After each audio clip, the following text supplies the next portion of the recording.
بسم الله الرحمن الرحيم. الحمد لله رب العالمين،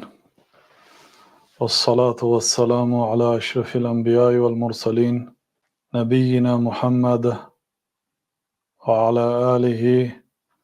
وأصحابه أجمعين. اما بعد، در صحیح بخاری و در صحیح مسلم ثابت است که جناب رسول الله صلی الله علیه و سلم فرمودند: ما يصيب المسلم من نصب ولا وصب ولا هم ولا حزن ولا أذى ولا غم حتى الشوكة يشاكها إلا كفر الله بها من خطاياه. جناب رسول الله صلی الله علیه و سلم فرمودند: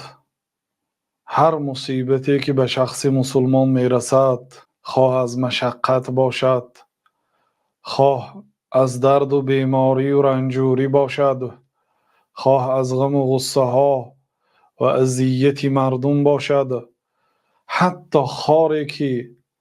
به پایش یا به دستش می دراید و یه درد کوچکی حس می کند، الا کفر الله بها من خطایا،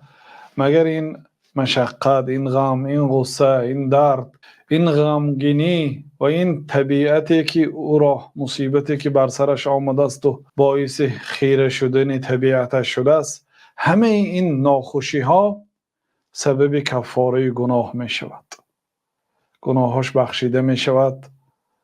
و مرتبهش بالا می شود